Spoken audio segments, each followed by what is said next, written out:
Et vous avez bien fait, professeur Jean-Emmanuel Pondy, d'indiquer qu'on peut se former au leadership.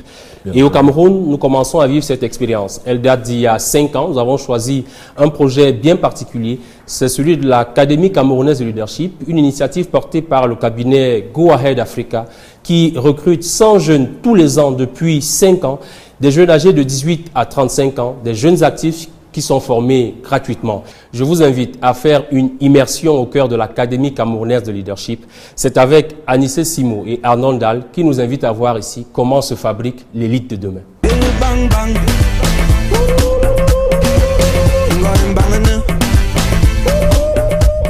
Dimanche 11 septembre 2016, 8h à Hombé, dans le sud-ouest du Cameroun.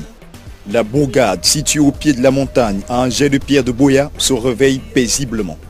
Ce décor champêtre et cette rue déserte camouflent bien un site impressionnant. Quelques centaines de mètres plus loin, une autre vie s'étale. Ici, le centre de formation Eneo. Le cadre impressionne de par son gigantisme et sa multifonctionnalité. Les bâtiments défraîchis se succèdent et contrastent avec la verdure du site. Il y règne un silence assourdissant et propice à l'éclosion du savoir. Ce matin-là, le calme habituel du centre est un tout petit peu troublé par l'arrivée d'une délégation importante de jeunes. Ils sont 100, dont 50 de chaque sexe, âgés entre 18 et 35 ans, représentatifs du Cameroun tout entier. Ils sont guidés par une ambition commune, devenir des leaders. Depuis 5 ans déjà, le cabinet Go Ahead Africa donne l'opportunité à de nombreux jeunes de bénéficier d'une formation atypique. Bienvenue à l'Académie camerounaise de leadership, véritable laboratoire où sont enfantés les leaders de demain. Pendant une semaine, ces jeunes vont vivre une expérience extraordinaire. Densité de la formation, exercices particuliers et surprenants, des coachs rompus aux techniques et expertises dans la transformation, des directeurs généraux et conférenciers de renom, un cursus où les valeurs d'intégrité humaine occupent une place de choix. Comment forme-t-on les leaders de demain? Stratégie vous propose une immersion au cœur d'un modèle de formation en leadership, de l'exploration d'un concept et de l'observation d'une génération qui court après un rêve.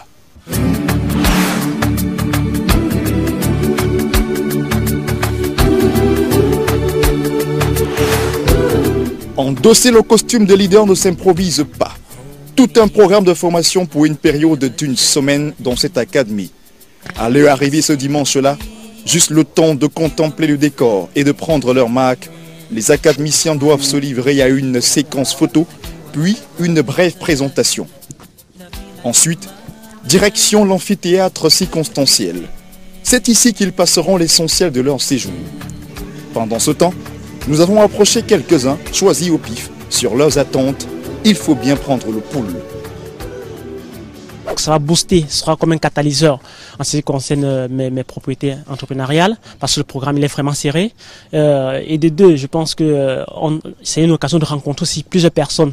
Et c'est un échange, connaître ce que les autres font, la diversité, cette diversité. Je pense que je suis enrichi dans ce domaine-là. Cette académie est une opportunité d'acquérir des clés pour justement faire évoluer notre entreprise. Ce que nous attendons, c'est déjà rencontrer beaucoup de gens, avoir plus de networking et aussi avoir beaucoup plus d'outils en leadership pour pouvoir mieux gérer cette entreprise qui est la nôtre.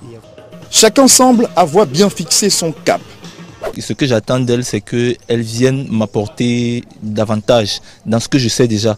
C'est vrai que la communication, c'est vaste et il n'y a pas que la communication. Donc, comme je tiens à rencontrer de nombreux entrepreneurs, de nombreux leaders et tout ce panel qui viendra nous parler, ça va me permettre d'apprendre de très grandes choses et bien évidemment de tisser de bons partenariats avec toutes les personnes qui sont ici. C'est de pouvoir être armé suffisamment, comme je le disais, pour affronter les réalités de la vie au quotidien. C'est aussi l'occasion d'apporter un plus par la suite dans l'environnement auquel on appartient. On a gagné, on a gagné, on a gagné, oh oh. Les modules de formation seront-ils à la hauteur de ces attentes? Après des consignes d'usage pour une vie harmonieuse et sécurisée sur le site, place aux premiers ateliers. Mais avant de nous y plonger, Nous aurons un guide ici pour mieux comprendre tout ce qui s'y déroule. Qui de mieux que Roland Koumen, coach en développement personnel de renom, un label 7 ans de référence dans le domaine. Il est le promoteur de cette académie. Il a voué sa vie à l'accompagnement des jeunes. Ici, en chef d'orchestre, Roland veille à la mise en musique parfaite et ne tolère aucune fausse note. L'académie démarre au quart de tour. Cela fait plus de 7 heures déjà que le premier atelier suit son cours. Se présenter ici, tout un art, créativité et imagination aux allures d'ateliers de peinture des classes de maternelle.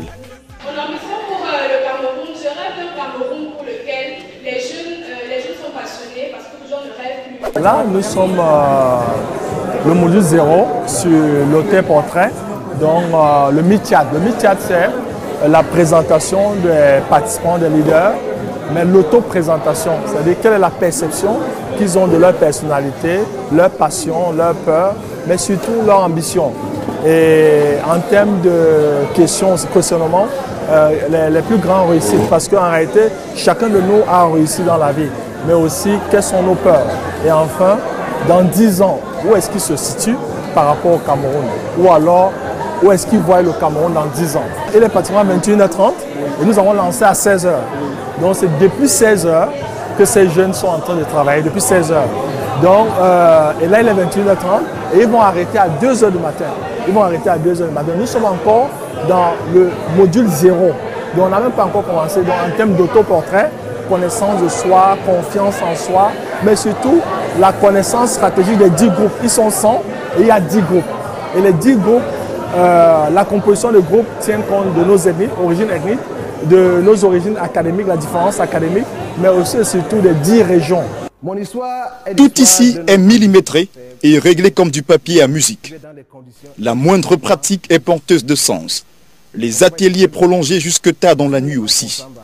Il est important que chaque jeune se rende compte que les défis qu'ils font face sont pratiquement les mêmes d'une région à l'autre et que les succès engendrés par chacun d'entre eux peuvent être des best practices, peuvent être partagés dans d'autres régions. Donc voilà à peu près ce qu'ils sont en train de faire. Et c'est quoi l'objectif de faire travailler les candidats jusqu'à une certaine... C'est quoi l'objectif? Tout simplement parce qu'il est important qu'ils sachent que le seul facteur de réussite, c'est le travail. Et qu'ils ne peuvent pas faire les mêmes choses et espérer avoir des résultats différents. Voilà, l'ambition du Cameroun, c'est d'être émergent d'ici 2035. C'est même possible que ce soit avant. Mais c'est aussi possible que ce ne soit pas possible du tout si nous continuons à faire les choses de la même façon. Donc c'est les inculquer la valeur du travail. Mais le travail, l'assiduité dans ce travail, mais l'endurance aussi. Parce qu'on ne réalise rien de grand sans sacrifice, sans patience et sans persévérance. C'est l'âge où on a tellement d'énergie. Et que cette énergie n'est pas bien canalisée. Parce qu'en réalité, à la maison, qu'est-ce qu'ils font? Ils regardent la télé jusqu'à 1h, 2h du matin. Ils sont sur WhatsApp. Hein, ils sont au niveau du portable, du téléphone parce que voilà, il y a des promotions de gratuité de minuit à 5h. Donc ils ne dorment pas en réalité. Sauf qu'ils ne dorment pas en faisant des choses bizarres ou des choses qui ne sont pas utiles et productives. Maintenant, nous les poussons à être positifs, à être utiles, en utilisant et en canalisant cette énergie extraordinaire qu'on a cet âge-ci. Et il y a une journée extraordinaire et je vous invite vivement sur le 24 chrono. Le 24 chrono, ça veut dire qu'ils vont commencer à 5h et ils vont le lendemain 5h. Donc ils vont faire 24 sans dormir, c'est possible. Donc, mais pour cela, il faut commencer les échauffements, commencer petit. Donc on a lancé à 16h, on va les libérer à pratiquement 1h30, 2h du matin. Et demain, à 5h30, ils seront debout. Aussitôt dit, aussitôt fait. 3 heures de sommeil à peine. Il est 5h. Et le réveil ici se fait au pas de course.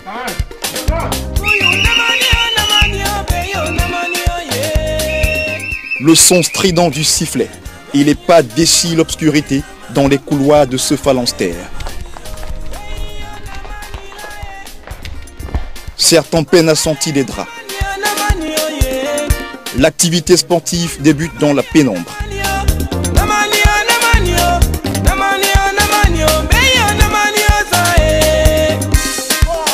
À l'aurore, il s'ensuit un peu de gymnastique et un jeu particulier sous la conduite du coach Émile.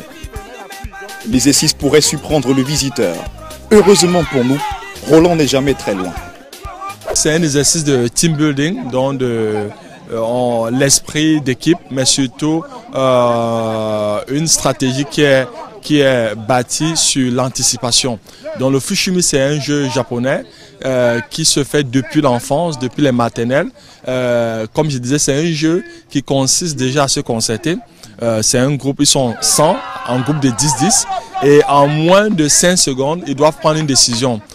Et il y a 3 éléments de la nature qui sont mis à la disposition de ce groupe, où ils doivent prendre une décision en 5 secondes. Donc, soit ils sont papier, soit ils sont ciseaux, soit ils sont marteau. Or, chaque élément est spécifique en termes de force et faiblesse. En 10 secondes, vous devez avoir un leader. Et ici, on verra que dans certaines situations, on n'a pas besoin de la démocratie. Première leçon, comme j'ai dit, c'est que dans un groupe, il faut un leader. Deuxième leçon, c'est que la plupart du temps, ce n'est pas dans chaque situation qu'on peut se concerter et prendre des décisions démocratiques. D'où peut-être l'importance de la petite dictature ou l'autocratie dans des décisions importantes. Et ensuite, il est important qu'il y ait la discipline dans un groupe. Donc dès qu'on a, le chef a dit que ça sera un signe, il faudrait que tout le groupe puisse accepter ce signe. Et enfin, c'est l'anticipation. Qu'est-ce que l'adversaire fera? Donc, se dit en tant que leader, en tant qu'entrepreneur, dans des situations de concurrence, il faut avouer qu'on n'est pas le seul acteur et qu'il faut souvent anticiper.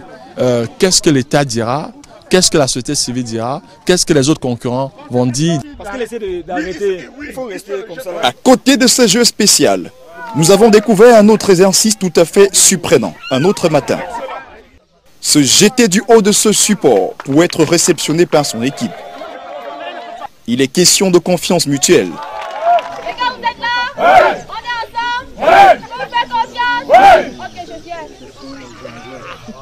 Revenons-en à une journée type à l'académie. Après la mise en forme physique et le petit déjeuner, rendez-vous à l'auditorium. Tout commence ici par un vibrant hommage rendu à la nation.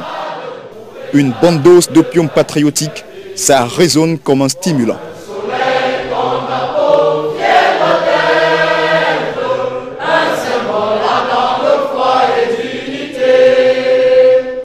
À présent, place au ballet des conférenciers d'honneur sur l'estrade. Ce matin-là, le premier orateur est C.H. Constant Ebenet, directeur général de Proximity, agence spécialisée dans l'événementiel, coach et formateur expérimenté. Sa thématique est ambitieuse. Il a pour mission de nourrir les ambitions académiciennes. Au départ, il faut rêver. Il faut rêver parce qu'on devient ce qu'on pense, on devient ce qu'on rêve. Et c'est ici que s'inscrit mon thème qui est l'ambition. Et ce que j'ai partagé avec les séminaristes ce matin, c'était leur degré d'ambition. Est-ce qu'ils en ont suffisamment? Est-ce qu'ils en ont trop? Est-ce qu'ils en ont trop peu? Et quel est l'impact de ce degré d'ambition dans leur attitude? Mon message était simple, c'est de dire notre vraie concurrence, c'est nous-mêmes. C'est nos ambitions qui nous limitent. Si on a une grande ambition, on peut réaliser des grandes choses. Si on a une saine ambition, on peut réaliser des choses saines.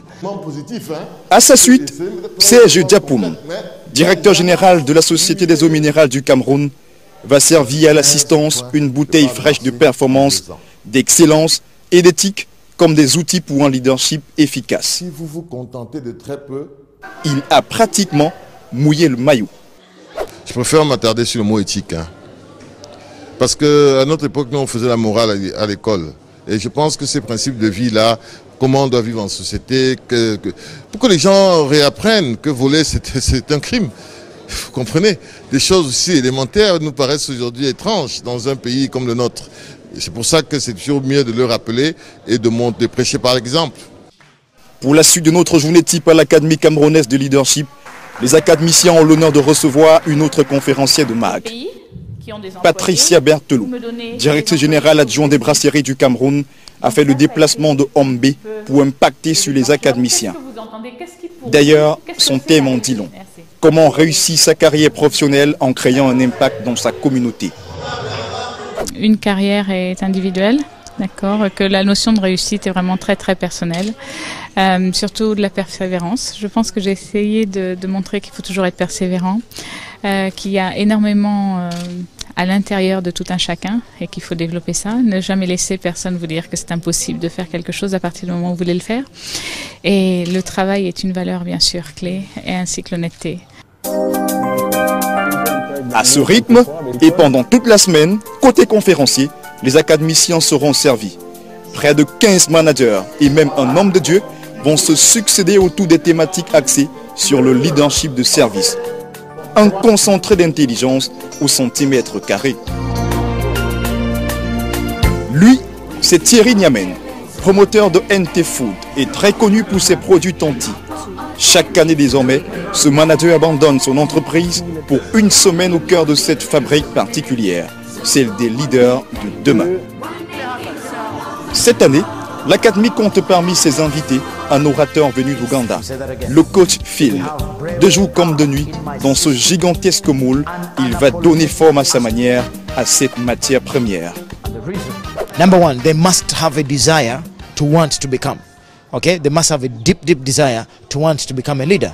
Number two, they have to work 10 times more on themselves, not on learning leadership, but on themselves, self-esteem, confidence, how they appear and what they do. And finally, they must have a desire to make a difference to the world. You know, great leadership is about making a difference. Great leadership is about serving. Great leadership is about going beyond what is required of normal areas. So if they can do those three things, we shall have a great continent going forward. Mes camarades, il y en a qui sont très riches parce qu'ils sont des femmes. Du côté des académiciens, comment se comporte-t-il après ce fleuve enrichissant de modules? Pour le savoir, nous allons au milieu de cette foultitude d'apprenants, on choisit un. Et c'est fait. Elle, c'est Priscille Gongan, étudiante en édition et art graphique à l'École supérieure des sciences et techniques de l'information et de la communication. Elle nous restitue brillamment ses leçons acquises jusqu'ici. Le leadership, ce n'est pas une question d'aptitude, une question de compétences qui s'acquiert. Le leadership, c'est un état d'esprit. Donc à partir de là, on comprend tout de suite qu'il y a plusieurs types de leaders. Et le leader par excellence qu'on recommande dans ce contexte, c'est le leader qui se met au service des autres. La jeune dame semble comblée et satisfaite. Des ambitions, elle en a. Je serai un leader demain parce que j'ai tous les outils mis à ma disposition, j'ai les compétences que je vais acquérir et que j'ai commencé à acquérir et que je vais continuer à acquérir, et j'ai toute une communauté de leaders autour de moi qui me motivent de manière journalière, permanente et peut-être de manière durable aussi. À l'Académie, l'ambiance est toujours bon enfant. Chaque module en salle est précédé d'une entrée tonitruante sur une chanson sélectionnée pour la circonstance. Cette année, le tube de ralliement, c'est ceci.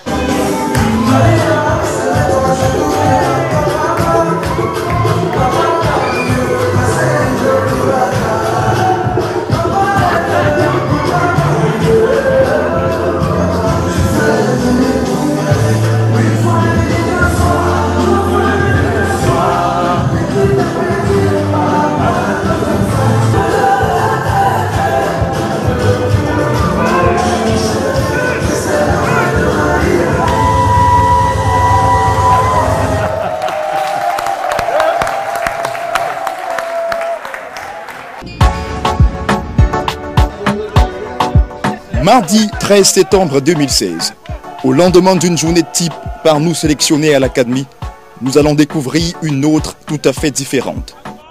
C'est une sorte de break, un petit moment de relâchement, mais pas du tout anodin et toujours aussi planifié. La journée se déroule pour l'essentiel hors du site. Cap sur Limbe, à une quinzaine de minutes d'ici. Au programme, visite du nouveau stade de la ville. Ensuite, un petit tour s'impose au bord de l'océan.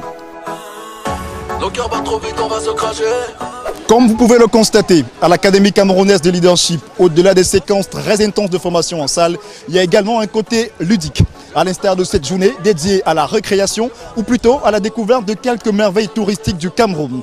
Une journée comme celle-ci où les encadreuses et académiciens ont pris la peine de descendre à Limbé, non seulement au club Sonara mais également au stade Omnisport afin, pourquoi pas, de se relaxer un tout petit peu avant de reprendre avec la formation qui se poursuivra ce soir. En attendant le retour à l'auditorium, les académiciens vont rendre une visite à un orphelinat de Moutenguéné. Ici, ces visages innocents sont heureux de ce passage chaleureux. Toute une symbolique dans ce cursus de formation. En tant que leader, nous sommes au service des autres. Et la plupart du temps, l'être humain et même beaucoup plus les jeunes, nous avons tendance à beaucoup nous plaindre. Et il suffit de regarder autour de nous, nous verrons que nous sommes des privilégiés. Et qu'en réalité, nous avons 1000 raisons pour être heureux et être reconnaissants. Or, il y a une qualité qui est très partagée, c'est l'ingratitude. Donc, dès lors qu'on développe l'amertume et chaque fois on se plaint, il sera difficile d'être la solution pour l'autre. Et c'était important pour nous de les amener dans un orphelinat, déjà pour des travaux manuels, pour écouter les enfants qui n'ont pas eu la chance et qui n'ont pas choisi, qui n'ont rien fait pour être dans cette situation. Cependant, comment intègre-t-on l'Académie camerounaise de leadership et quels sont les ingrédients d'une telle organisation? Chaque année, l'Académie reçoit 1 millier de candidatures à travers le cabinet Go Ahead Africa. Le choix des 100 académiciens repose sur des critères précis. Sur la base de l'engagement patriotique et citoyen et aussi leur implication dans la résolution des problèmes dans leur communauté. Et il faut qu'ils soient jeunes, 18-35 ans, qu'ils soient bilingues, mais surtout qu'ils s'approprient la vision 2035. Donc des questions assez simples, déjà un résumé de cette vision, mais surtout la question pertinente, quelle sera leur contribution à ce que le Cameroun devienne un pays moderne et prospère, dans ce qu'on appelle l'émergence. Voici la très jeune coordonnatrice de cette 5e édition. À 23 ans seulement, Marie-Olivier Samo, ancienne académicienne de la saison 4, derrière son allure frêle, chapeaute le comité d'organisation. Un travail minutieux. Il y a tout d'abord la communication. Il faut communiquer sur l'événement, faire savoir au public qu'il y a cette opportunité qui se présente.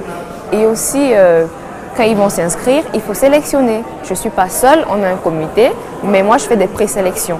Et maintenant, avec un comité de personnes, déjà on a aussi le directeur de série de CUIB qui était avec nous cette année et d'autres personnes, membres du jury. On sélectionne 110 participants, on fait des interviews et là, je coordonne aussi l'équipe qui fait les interviews, comment ça va se passer et tout. Et ensuite, il y a un autre volet, c'est au niveau des conférenciers. Il faut essayer de gérer, si on veut recevoir, on veut inviter telle personne, il faut rédiger les lettres, se rendre à Douala, les rencontrer. Pendant l'académie, je suis plus chargée déjà de rassembler mon équipe et maintenant on répartit les tâches qui fait quoi parce qu'on on doit gérer à plusieurs niveaux, on doit gérer au niveau des chambres, des conférences, de la restauration, des conférenciers qui arrivent, je dois les recevoir et tout, préparer des paquets, aussi essayer de gérer un peu la discipline au niveau des participants. Chose surprenante cependant, la formation est entièrement gratuite. Pourtant, l'Académie, c'est 7 mois de préparation pour un budget d'environ 18 millions de francs CFA. L'Académie camerounaise de leadership rentre dans le cadre de la responsabilité sociétale de Go Ahead Africa. Plus de 60% des fonds viennent du cabinet.